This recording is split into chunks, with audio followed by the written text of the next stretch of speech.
Boa tarde. Tá legal, hein? Boa tarde a todos e a todas. Bom, eu estou contrariando várias possibilidades. Há 1 mês e 6 dias atrás eu estava deitado numa maca, sendo cortado. O camarada pegou meu coração e disse: o jeito que tem é botar um bocado de ponte aqui. E aí botou umas 3 pontes, 2 de safena e uma mamária, para eu poder vir para cá.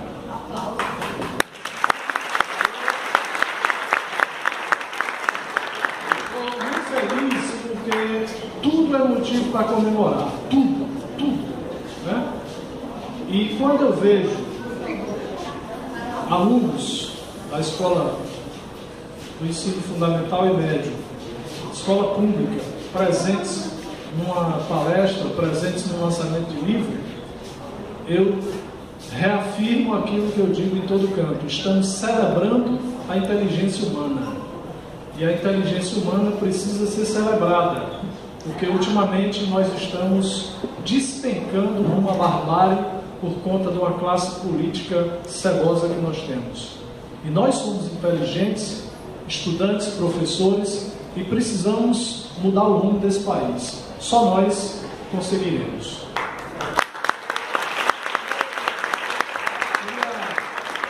Queria agradecer ao meu amigo Pádua, amigo de infância e adolescência, que trouxe os alunos da escola Poeta Otacílio Colares, que foi meu professor no curso de letras. Tive a honra de ser aluno do Otacílio Colares, curso de letras da UFC, e o Pádua, diretor da escola, trouxe essa galera.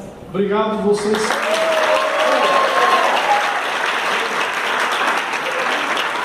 Agradecer a todos os presentes, à organização do evento, minha amiga Sara Diva, aos companheiros aqui do sofá. Está muito legal esse formato do sofá, né? E, enfim, a todos.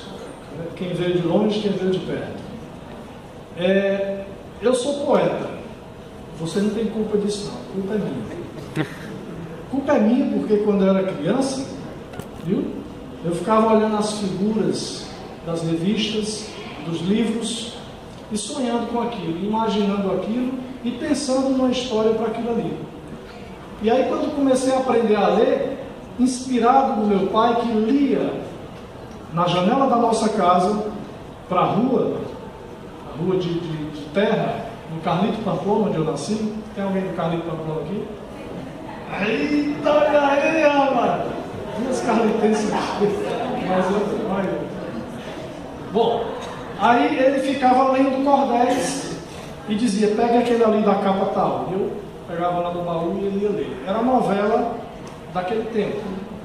E as pessoas ficavam maravilhadas, os vizinhos que não tinham televisão, era todo mundo pobre, só tinha uma televisão na rua. E a propósito, tinha uns filmes antigamente do Durango Kid, Perdido no Espaço e tal, que eu ia assistir da janela, né? Aí de vez em quando aquela janela era fechada na minha cara e eu ficava chorando. Cheguei um dia em casa chorando, aí minha mãe disse assim: o que foi, meu filho? Eu estava assistindo Durango Kid, na hora que ele ia pegar o bandido, a mulher fechou a janela. E aí o jeito que teve foi eu chorar em casa. E ela disse: nunca mais você vai chorar. Ele saiu comigo, foi na rua, chegou no Ronce, comprou uma televisão preta e branca, depois comprou aquelas telas de 3 cores. Depois, a gente foi melhorando de vida, né? Depois, quando chegou a colorida, já tinha plasma, todo canto. Bom, então, ser poeta é uma coisa comum, qualquer um pode ser. Qualquer um de vocês aqui pode ser poeta. Só querer já é um grande caminho, querer já é um grande salto para chegar ao seu objetivo. Não tem gente que quer ser médico e se torna médico, não tem gente que quer ser engenheiro e se torna engenheiro. Então por que não querer ser poeta e conseguir ser poeta? Eu quis. Eu ficava contemplando as coisas, eu ficava pensando, refletindo e muitas vezes negando aquela realidade que eu via. E quando eu comecei a ouvir poesia através do meu pai e depois a ler poesia, eu comecei a dizer, puxa vida, eu sei fazer isso.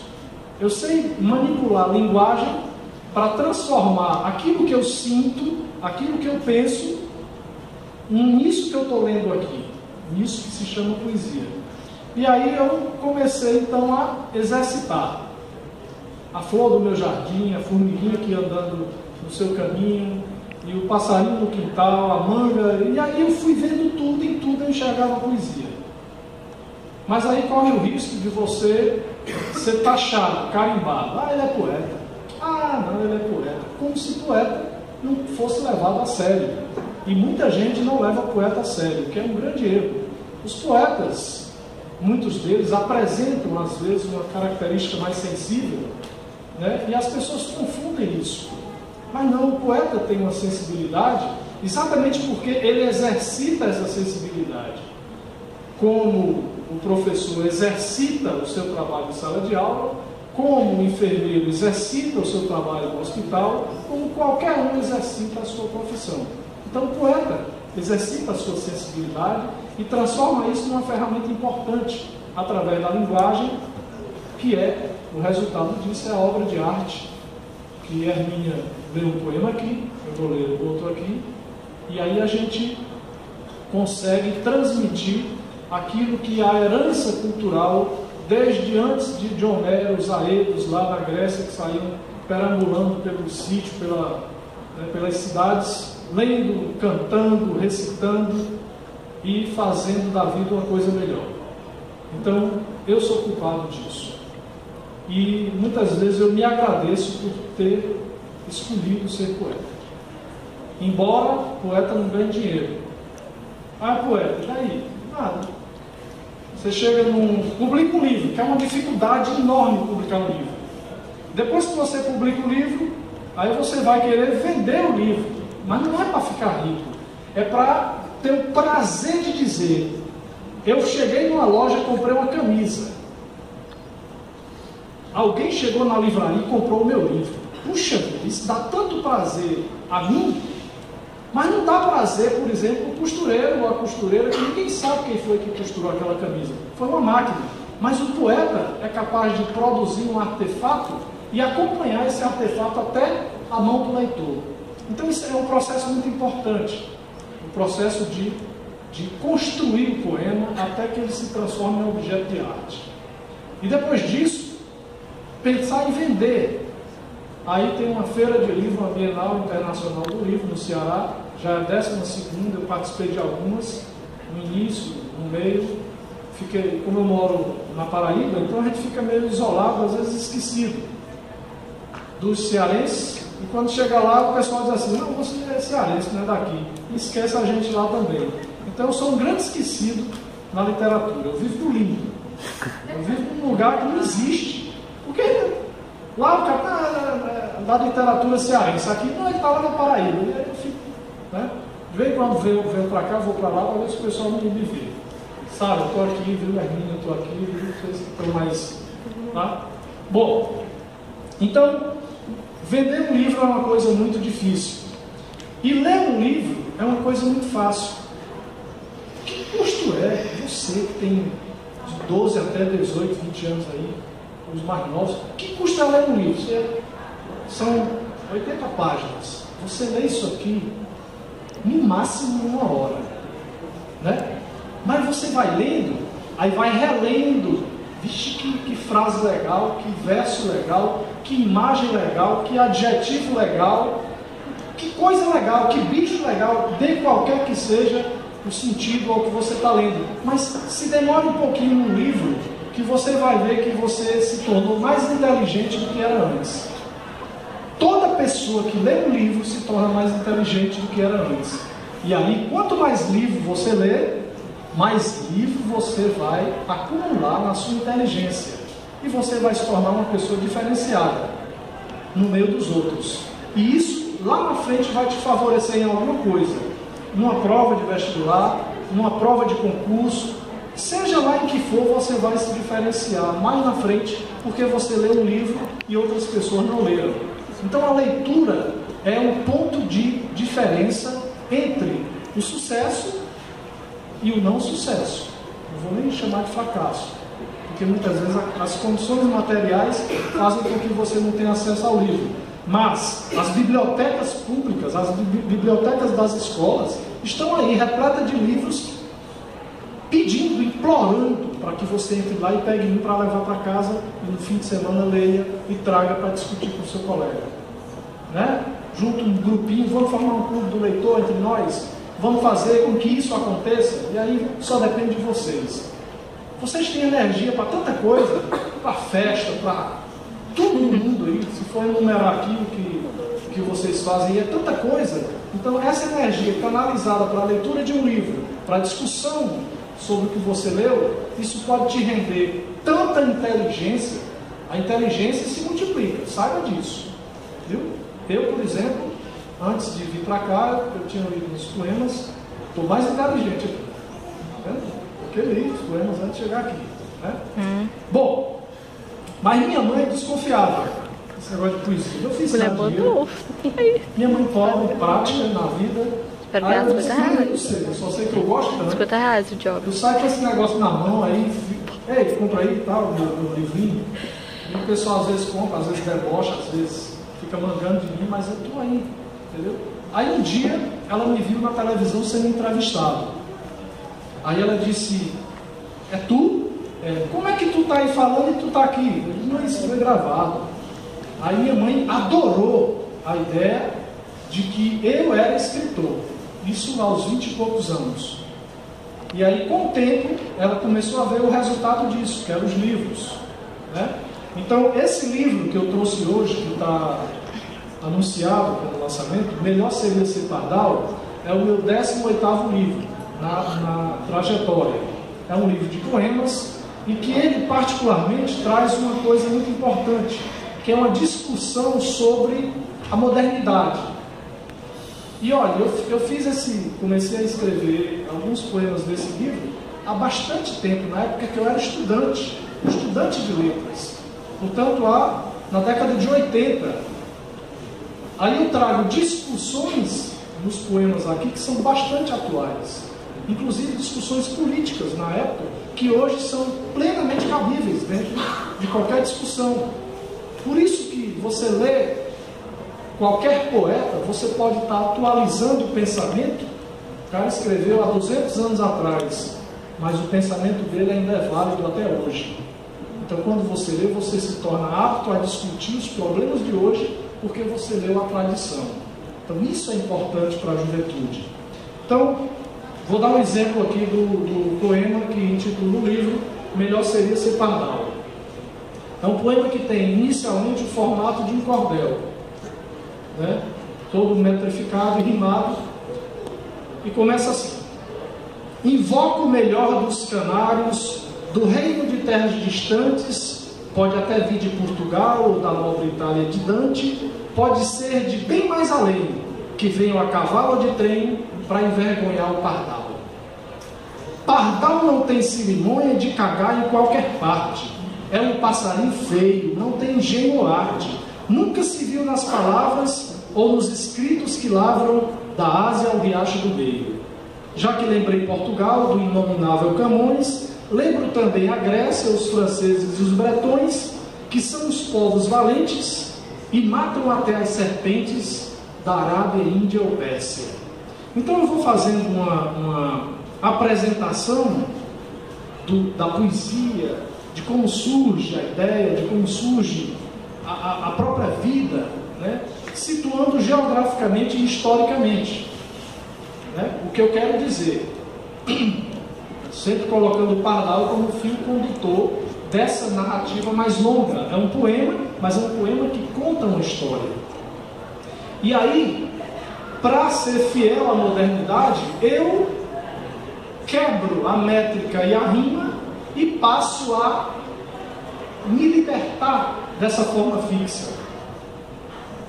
E aí eu digo, melhor seria ser pardal e dormir no berço esplêndido e varonil de um sadio lar classe média. Estou mesmo a fim de lhe conceber, me engravidar, parir, saber quantos sou, para onde vou. Há muitos insetos pelo ar e melhor seria nem pensar. Não se dói, nem se fica à margem. E aí o poema vai começando a colocar elementos da modernidade, do dia a dia, né? E aí daí a pouco esse pardal começa a se revoltar contra a história. Esse pardal aqui. E aí o que é que esse pardal faz? Ele vai se rebelar. E ele diz o seguinte: somos pardais e somos contra comidas artificiais. Somos contra dentes postiços, abaixos protéticos. Somos contra as bactérias e as medidas institucionais, os decretos, os vírus, os políticos, as lombrigas, a decência e a demência. Não há fome e ao fome zero. Estamos em dúvida se somos contra o analfabeto ou o alfabeto. Não ao analfabeto político e ao político analfabeto. Não aos carros, às usinas, às propinas, aos cigarros. Derrubem os muros de suas casas, arranquem os portões, as portas. O mundo não tem portas. Deixem o sol entrar, exponham o mofo de suas consciências à luz do sol. Sintam um novo aroma, a vida entrando pelos orifícios. Não haverá mais o acre amaro da certeza. Tudo brotará do novo e estará bem próximo, porque vocês descarregam do corpo o peso torto de suas cabeças. E aí o pardal vai começando a engrossar, a se politizar e a dizer, sozinho eu não sou nada. E ele vai então fazer o grande chamado. Atenção, atenção, notícias de última hora. A Rede Pardal de televisão informa: há um grande bando de pardais na BR-116, 222, Belém, Brasília, Quixadá, Quixeramobim e em todas as estradas intermunicipais. Será a pardal-lução? Ainda não. Primeiro tomaremos o ninho dos bentivis, depois dos colibris, depois dos sacis, dos sobrenomes internacionais, McNamara's Corporation and Company. Depois é que partiremos vagabundos pelas ruas e catedrais até o Pardalto Central, chilreando o hino nacional. Ver-se-ão pardaizinhos cantando nos becos, nos guetos. 3 pardaurais, 3 pardaurais. Se não for o de ante, há de ser o de detrás. Vamos acordar, pardaurada. Lembrem-se dos ensinamentos dos pardalósofos, dos pardalólogos, dos pardalistas. De que lado fica a liberdade? Será esta a nossa ilusão? Melhor seria estar nas árvores, 10, 100, 1000, milhões para atacar em abril. Não abriremos mão do dia 1º, sem mentiras. Estou falando sério. Aí o poema dá uma trégua para se encerrar da seguinte forma. O que é que vocês lembram aqui? E foi assim que ocorreu num dia pela manhã, lá em casa no Carlito, já faz tempo, lembro bem. Minha irmã era pequena e brincava de boneca, meu irmão adolescente, minha mãe, melhor lembrança, e as bonecas tinham tranças e a radiola tocava, e eu tinha uma namorada e ela gostava de mim, e eu gostava dela, e meu Deus, o amor é lindo, e é por causa dessa poesia que tudo isso aconteceu. Quer dizer, melhor seria ser pardal, né? Então é uma história sobre a modernidade do ponto de vista de um pássaro, o pardal, que é anarquista por si só, mas que tem um exemplo a nos dar de que o mundo é para todos, né? E não só para alguns privilegiados. Então esse livro traz uma grande discussão sobre a modernidade. Esse é um poema longo, que tem várias páginas, e tem também outros poemas menores.